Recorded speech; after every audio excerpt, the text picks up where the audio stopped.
کچھ لوگ کہہ رہے ہیں کہ آپ نے انقلاب، یعنی آپ صلی اللہ علیہ وسلم نے انقلاب صرف اور صرف دعوت کے نتیجے میں برپا کیا ہے، وضاحت فرما دیں۔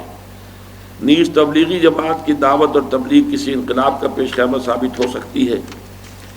دیکھیے، اگر تو کوئی لوگ کہتے ہیں کہ صرف دعوت اور تبلیغ سے انقلاب برپا کیا ہے تو وہ گویا کہ پورے مدنی دور کی نفی کر دیتے۔ دعوت و تبلیغ سے وہ ہیومن میٹیریل حاصل ہوا، انسان حاصل ہوئے کہ جن کو پھر آپ نے مضبوط کوڑے کی شکل دے کر باطل پر دے مارا۔ تو پھر یہ کہ جنگیں کیوں ہوئی؟ دعوت و تبلیغی جاری رہتا۔ اور یہ کہتے تھے منافق اس وقت یہی کہتے تھے، خام خواہ کیوں گڑ دے کر مارو نا، تم خام خواہ جو ہے وہ زہر دے کر کیوں مارنا چاہتے ہو؟ ان کو تبلیغ کے ذریعے سے جو ہے تو ہم ہلاک کر دیں گے۔ لیکن یہ کہ اس میں سورہ قتال میں آیا کہ اب یہ صلح جوئی کی باتیں چھوڑ دو تم، اب وہ وقت آ گیا ہے۔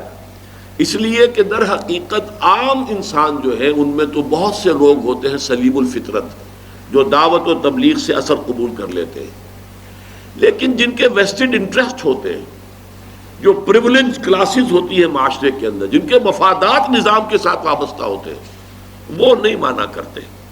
ان میں شاذ ہوتا ہے کوئی ابو بکر کہ ہو اس طبقے میں سے اور ایمان لے آئے، لیکن عام طور پر وہ طبقہ جو ہوتا ہے وہ تو اپنے ویسٹڈ انٹرسٹ کی حفاظت کے لیے کھڑا ہو جاتا ہے خم ٹھوک کر، اور ان کا علاج جو ہے وہ پھر تلوار اور لوہا ہے۔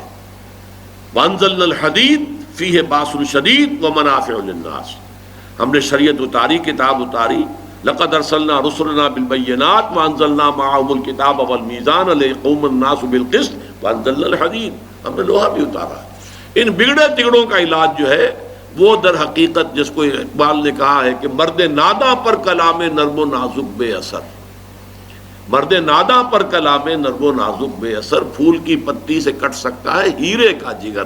تو سارے ہیرے تو نہیں ہیں یہاں جو آپ کی پھول جیسی باتوں سے جو ہے وہ ایمان لے آئیں، یہاں تو بڑے بڑے مرد ناداں جو ہے بیٹھے ہوئے ہیں اور وہ آپ کا مقابلہ کریں گے، تو آپ کو میدان میں آنا پڑے گا۔ تو یہ جہاں تک تبلیغی جماعت کا تعلق ہے، اصولی طور پر میں نے آپ کو بات بتا دی ہے، باقی میں خام خواہ ایک جماعت کو لے کر اس پر زیادہ تنقید نہیں کرنا چاہتا۔